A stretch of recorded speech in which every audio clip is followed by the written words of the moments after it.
I need to warn you about something that most investors are completely ignoring right now. Something that could either make you extraordinarily wealthy or devastate your portfolio over the next 12 to 24 months. And I say this as someone who has managed billions of dollars through multiple administrations, through multiple market cycles, through periods of massive government intervention, and periods of total deregulation. What I am seeing right now is unlike anything I have witnessed in my entire career. There is a flood coming, a flood of liquidity, a flood of deregulation, a flood of capital being unleashed into markets that most people are simply not prepared for. And when I say flood, I mean it literally. We are talking about trillions of dollars that have been sitting on the sidelines, trillions in corporate cash, trillions in private equity dry powder, trillions in household savings, all of it about to come rushing into markets at the same time. The question is not whether this flood is coming. The question is whether you are positioned to ride it or whether you are going to drown. Let me take you back to 2016 because I learned a lesson that shaped everything I understand about how markets react to political change. Back then, everyone on Wall Street, and I mean everyone, was convinced that a certain outcome would crash markets. The prevailing wisdom was unanimous. I attended dinners with some of the smartest investors in the world, and every single one of them was positioned for disaster. They had hedges in place. They were holding cash. Some had gone outright short. I remember sitting in my office the night. The results came in watching futures plummet, over 800 points. It looked like the end of the world. My phone was ringing off the hook. People were panicking. And then something remarkable happened. By morning, futures had completely reversed. Within weeks, markets were hitting all-time highs. Within months, we had entered one of the strongest bull markets in history. I made money during that period, but I will be honest with you, I did not make nearly as much as I should have, because even though I had not positioned for disaster like everyone else, I had not positioned aggressively enough for what actually happened. I was too cautious, too worried about what might go wrong instead of focused on what was actually unfolding right in front of me. That experience cost me hundreds of millions of dollars in opportunity cost, and I swore to myself that I would never make that mistake again. What I learned is that markets do not care about your politics. Markets do not care about your feelings. Markets care about one thing and one thing only: cash flows, earnings, the actual financial performance of businesses. And when policies change in ways that increase corporate profitability, that reduce friction in the economy, that unleash capital formation, markets respond. They respond quickly, and they respond violently to the upside.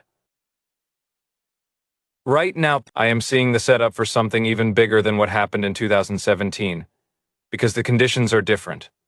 The starting point is different, the amount of dry powder waiting on the sidelines is different, and most importantly, the scope of what is about to be unleashed is different. Let me walk you through exactly what I see coming and how I am positioning for it. I am going to break this down into 4 specific areas where I believe the flood is going to hit hardest. 4 sectors, 4 themes, 4 opportunities that most people are either ignoring or actively betting against. And by the end, I am going to show you specifically how to position yourself to benefit from what is coming. The first area where I see massive opportunity is financial services and banking. And I know this might surprise some people because banks have been struggling. Regional banks in particular have faced enormous pressure. But what most people do not understand is why they have been struggling. It is not because banking is a bad business. Banking is actually an extraordinarily good business when you are allowed to operate it properly. The problem has been regulatory suffocation since 2008.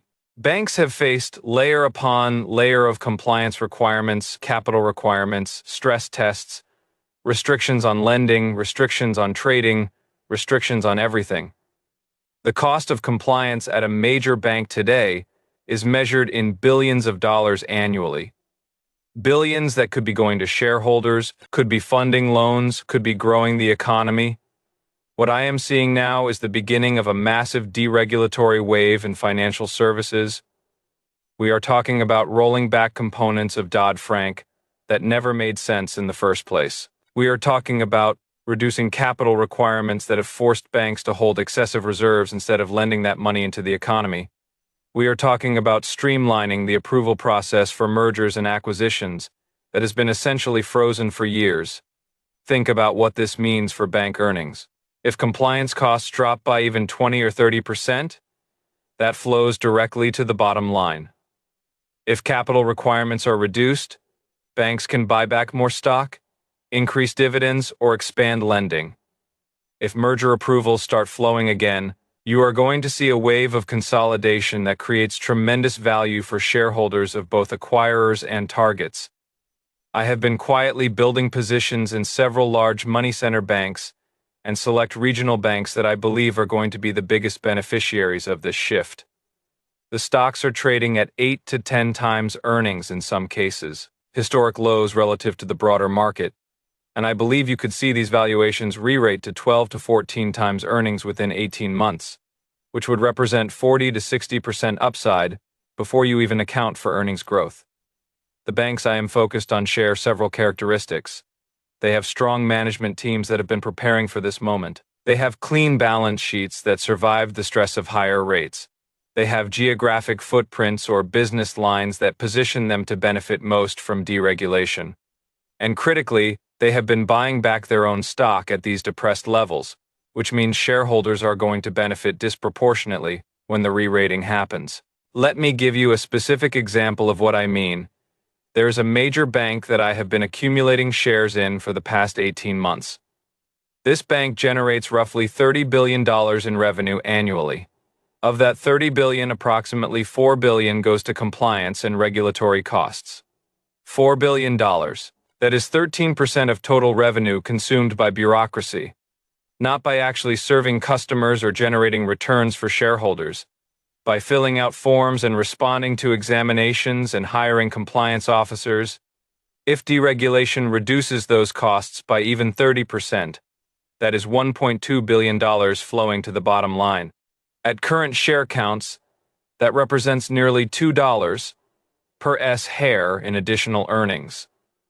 The stock trades at roughly $40 today, with earnings around $5 per share.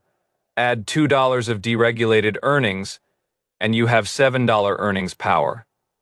Apply a 12 multiple, which is still below historical averages for banks in favorable environments, and you get an $84 stock, more than double from here. And that is before you consider what happens when merger activity resumes. The particular bank has scale advantages that would make it an ideal consolidator.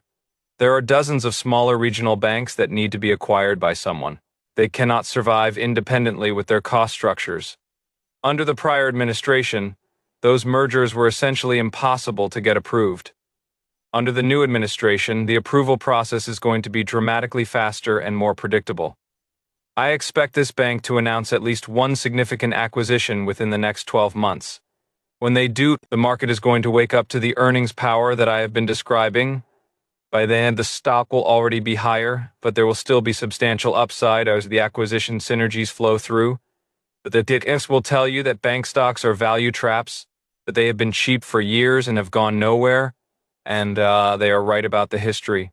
But they are wrong about the future, because they are not accounting for the fundamental shift in the operating environment.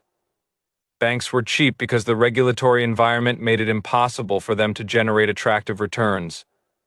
When that environment changes, and it is changing, the valuations have to change too. But an area where I see a flood coming is energy and infrastructure. And again, I want to be clear about something.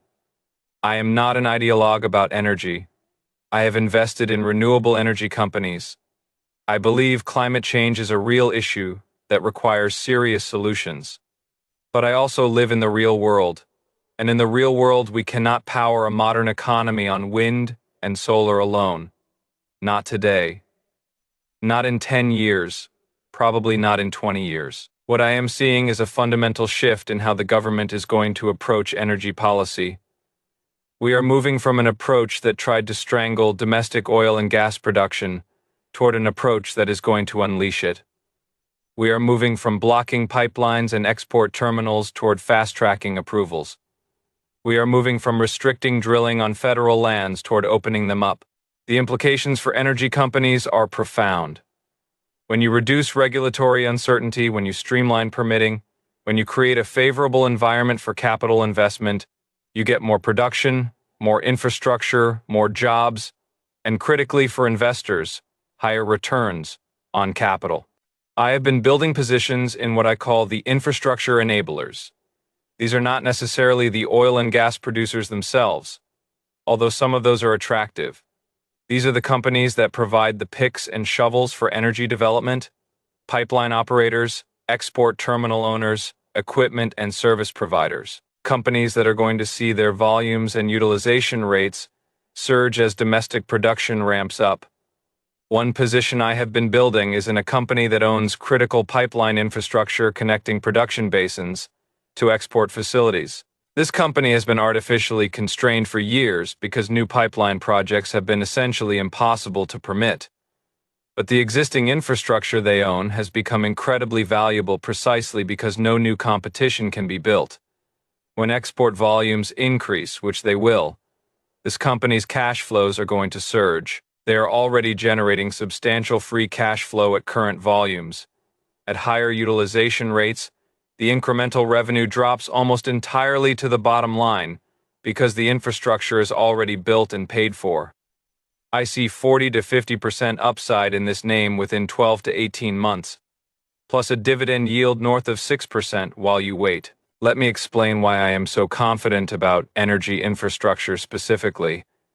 In 2019, before everything changed, the United States was exporting roughly 8 million barrels of crude oil and petroleum products. Per Dalton Y, that number collapsed during the pandemic and has been slowly recovering. Today, we are exporting around 10 million barrels per Dalton Y. But here's what most people do not realize. We have the production capacity to export 14 or 15 million barrels per Dalton Y. We have the reserves, we have the technology, we have the skilled workforce. What we do not have is the infrastructure and the permits to move that oil from where it is produced to where it needs to go. When permitting reform happens, and it will happen, you are going to see a rush to build out that infrastructure, new pipelines, new export terminals, new processing facilities. And the companies that already own critical infrastructure are going to see their existing assets become dramatically more valuable, because they will be the only game in town for years while new projects are being built. I learned this lesson the hard way back in 2014 and 2015. I was skeptical of energy infrastructure because oil prices were collapsing. I thought the whole sector was going to be decimated, and some companies were decimated. The ones with weak balance sheets and commodity exposure, but the pipeline companies, the infrastructure owners, they kept generating cash flows even as oil prices collapsed. Their revenues were based on volumes, not prices, and volumes held up much better than prices. Today, the infrastructure owners are trading at valuations that reflect the pessimism of the past decade. They are yielding 6, 7, 8% because investors have given up on them. But those yields are not a sign of distress. They are a sign of opportunity. These companies are generating more cash than they need to maintain their dividends. They are paying down debt, they are buying back stock, and they are positioned to benefit enormously from what is coming. I want to make something clear because this is important. I am not saying you should go out and buy oil and gas exploration companies. Those are commodity plays. They go up when oil prices go up and down when oil prices go down. I am talking about infrastructure, toll roads for energy, assets that generate cash regardless of what commodity prices do. That is where the real opportunity is. The third area where I am positioning aggressively is technology and artificial intelligence. Now, you might think this is obvious. Everyone is talking about AI. The stocks have already run. But here is what most people are missing.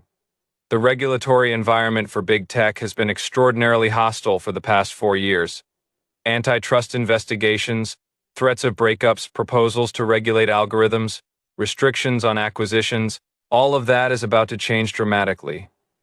We are moving from an administration that viewed big tech as an enemy to be constrained toward an administration that views big tech as a strategic asset to be supported. The implications are enormous. Think about what has not happened because of regulatory uncertainty. Major acquisitions that would have created value have been blocked or never even attempted. Investments in new technologies have been delayed because of uncertainty about how they would be regulated. Talented people have spent years dealing with investigations instead of building products. When that regulatory pressure lifts, you are going to see a burst of activity. You are going to see acquisitions that have been on hold for years finally close. You are going to see investments in AI infrastructure accelerate even faster than they already have. You are going to see innovation that has been bottled up finally reach the market. I am particularly focused on the AI infrastructure layer, the companies building the actual compute infrastructure that AI requires. These are not just the chip companies. Although those remain attractive, these are the companies building data centers, providing cloud services, manufacturing the networking equipment that connects it all together. The demand for AI compute is going to be staggering over the next 5 years. We are not talking about modest growth. We are talking about orders of magnitude increase in compute requirements as AI models get larger and as adoption spreads across industries. And here is the key insight. The companies best positioned to capture this demand are going to benefit from both the underlying growth and from a regulatory environment that no longer views their success as a problem to be solved. The non-specific area I am focused on is data center REITs and infrastructure. These companies own the physical real estate and infrastructure that AI runs on. They have been struggling to keep up with demand because permitting new facilities has been incredibly difficult. But that permitting environment improves, they are going to be able to expand faster, capture more demand, and generate better returns. Here is a number that will shock you. The average time to permit and build a new data center in the United States today is 3 to 5 years. 3 to 5 years. In a technology that is evolving at the pace of AI, 3 to 5 years is an eternity. By the time a data center is finished, the technology requirements may have completely changed. This permitting nightmare has created an artificial scarcity of compute capacity that benefits existing owners but stunts overall growth. When permitting reform happens, you are going to see build times compress dramatically, 2 years instead of 4, maybe less. And the companies that have the expertise, the capital, and the land positions to build quickly are going to capture an enormous share of demand. I have identified 3 companies that I believe are positioned to be the biggest winners. They have land already acquired and pre-approved in key markets. They have relationships with the hyperscalers who are desperate for capacity. They have balance sheets that can fund aggressive expansion. One of these companies is trading at a cap rate that implies essentially no growth. The market is pricing it as if AI demand is going to plateau and data center construction is going to remain constrained forever. That is obviously wrong. We are in the early innings of an AI build-out that is going to require more compute capacity than the human mind can really comprehend. The companies that can deliver that capacity are going to be rewarded handsomely. I also want to talk about something that does not get enough attention, which is the ancillary beneficiaries of AI infrastructure build-out. When you build a data center, you need power, enormous amounts of power. A single large data center can consume as much electricity as a small city. The utilities that serve data center concentrated markets are going to see their load growth explode. This is happening already. Utilities that had been planning for 1% annual load growth are suddenly dealing with 5 or 10% growth projections. These utilities have been among my best performing investments over the past year, and I think they have much further to run. They are regulated, which means they earn a guaranteed return on their capital investments. More capital investment equals more earnings. More data centers equals more capital investment. The math is simple and extremely favorable for shareholders. The fourth and final area where I see a flood coming is real estate, specifically commercial real estate and housing. And I know what you are thinking. Commercial real estate is in crisis. Office buildings are half empty. Regional bank exposure to commercial real estate is a disaster waiting to happen. And you are right about all of that for certain segments of the market. But what I am focused on is the segments that are going to benefit from what is coming. Manufacturing facilities, logistics and warehouse space, data centers, housing, particularly in markets that have been artificially constrained by regulation. Here is what most people do not understand about housing in particular. The housing shortage in this country is not primarily a market failure. It is a regulatory failure. It is zoning laws that prevent building. It is environmental reviews that take years. It is local opposition that blocks every project. The result is that we have built dramatically fewer homes than we need for decades, which is why housing has become unaffordable for so many people. When you streamline permitting, when you reduce regulatory barriers, when you create incentives for building, you get more housing supply. This is not complicated. And more housing supply is good for the economy, good for affordability, and good for the companies that build and own residential real estate. I have been building positions in home builders that have strong land positions in markets where regulatory reform is most likely to have an impact. I have also been looking at apartment REITs that own properties in supply-constrained markets where new competition has been impossible to build. When more supply comes online, it actually helps well-positioned existing owners because it signals that the market is healthy and growing. Let me tell you about a specific opportunity I have been researching. There is a region of the country where housing prices have tripled over the past decade, not because of extraordinary economic growth, although the economy has been strong, but because building permits have been essentially impossible to obtain, environmental reviews, traffic studies, community opposition. The whole process takes years and costs millions before a single shovel hits the ground. In this region, home builders with entitled land, meaning land that has already gone through the approval process, trade at enormous premiums to their peers. The land itself is worth more than the buildings on it in many cases.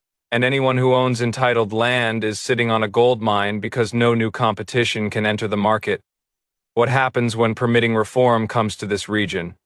In the short term, the existing entitled land becomes even more valuable because development can accelerate. In the medium term, more land gets entitled, which increases supply but also validates the market and attracts more capital and more buyers. The home builders with strong land positions and the expertise to navigate the approval process are going to generate extraordinary returns. I have also been looking at manufactured housing, which is an area that most investors completely ignore. Manufactured homes, which are basically modern mobile homes but much higher quality than you might imagine, offer a solution to the affordability crisis. They cost 40 to 60% less than site-built homes.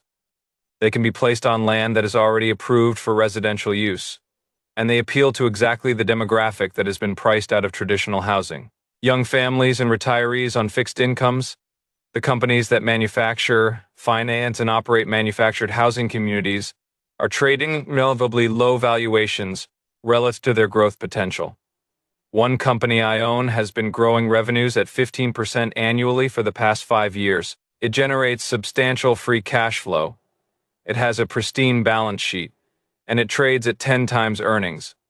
Because investors view manufactured housing as low quality, that perception is outdated and wrong. And when it changes, the stock has 50 to 100% upside. Now let me synthesize what I have told you because there is a common thread that connects all 4 of these areas. The common thread is friction reduction.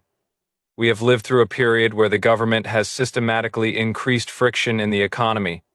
Friction in banking through regulation, friction in energy through permitting, friction in tech through antitrust, friction in housing through zoning and environmental review. What is about to happen is a massive reduction in all of that. Friction simultaneously. And when you reduce friction, you unleash capital. You unleash investment. You unleash growth. The economy becomes more efficient. Businesses become more profitable. And stock prices rise to reflect those higher profits. This is not about politics. This is about math. When businesses can earn higher returns on their investments, they invest more. When they invest more, They grow faster. When they grow faster, their stocks are worth more. It really is that simple. The flood I am describing is the accumulated effect of all this friction being reduced at once. Trillions of dollars that have been sitting on the sidelines because returns were not attractive enough are going to come flooding into the economy. Corporate cash that has been held in reserve because of regulatory uncertainty is going to be deployed.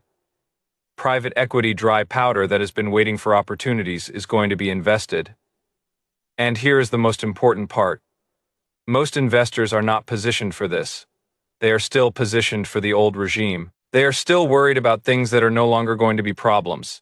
They are still avoiding sectors that are about to become the biggest winners.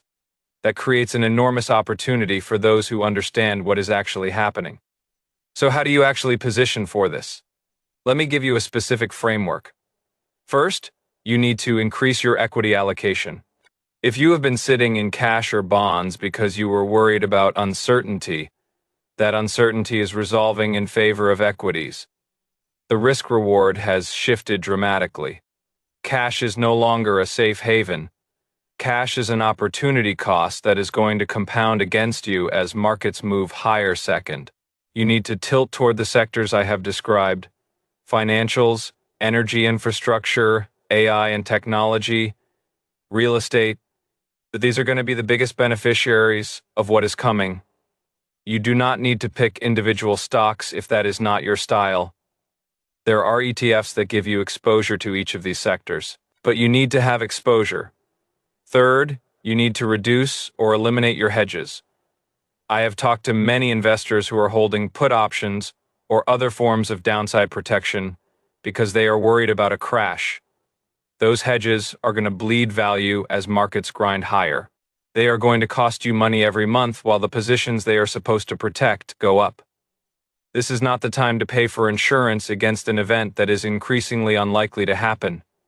Fourth, you need to have a plan for adding to your positions on any dips. Because there will be dips, there are always dips. Markets do not go straight up. But in a strong uptrend, dips are buying opportunities, not reasons to panic. You should be hoping for pullbacks so you can add to your positions at better prices. Fifth, and this is perhaps most important, you need to stay patient. The flood I am describing is not going to happen overnight. It is going to unfold over the next 12 to 24 months. There will be periods where it looks like nothing is happening. There will be scary headlines that make you question your positioning. You need to tune out the noise and stay focused on the fundamentals. I want to address something that I know is on many people's minds, particularly those who are in or approaching retirement. You might be thinking that this sounds aggressive, that it sounds risky, that at your stage of life, you cannot afford to take big swings. I understand that concern, but I would push back on the framing. The real risk right now is not being too aggressive. The real risk is being too conservative. If you are sitting in cash or bonds while equities compound at 15 or 20% annually for the next several years, you are falling behind. Your purchasing power is eroding. Your retirement security is actually decreasing, even though it feels safe. The right approach for someone in or near retirement is not to avoid equities. It is to own high-quality equities that generate income and have downside protection built in. Banks that pay solid dividends, infrastructure companies with protected cash flows, REITs that generate consistent rental income. You can participate in the upside while still generating the income you need to live. I have been thinking a lot lately about what separates investors who build real wealth from those who do not. And it comes down to one thing more than anything else: the willingness to act when the opportunity presents itself. Most people see opportunities and hesitate. They wait for more confirmation. They want to see the trend established before they commit. And by the time they act, the easy money has been made. The investors who build real wealth are the ones who recognize opportunities early and act decisively. They are not reckless. They do their homework. They understand the risks. But when the analysis points in a clear direction, they move. They do not wait for permission. They do not wait for the crowd to agree. They act. I remember back in 2009, at the depths of the financial crisis, I made one of the best investments of my career. Everyone was paralyzed by fear. The financial system was collapsing. Banks were failing. The stock market had been cut in half. Every headline screamed doom. He looked at a particular company that had been crushed by the crisis. Its stock was down 80% from the highs.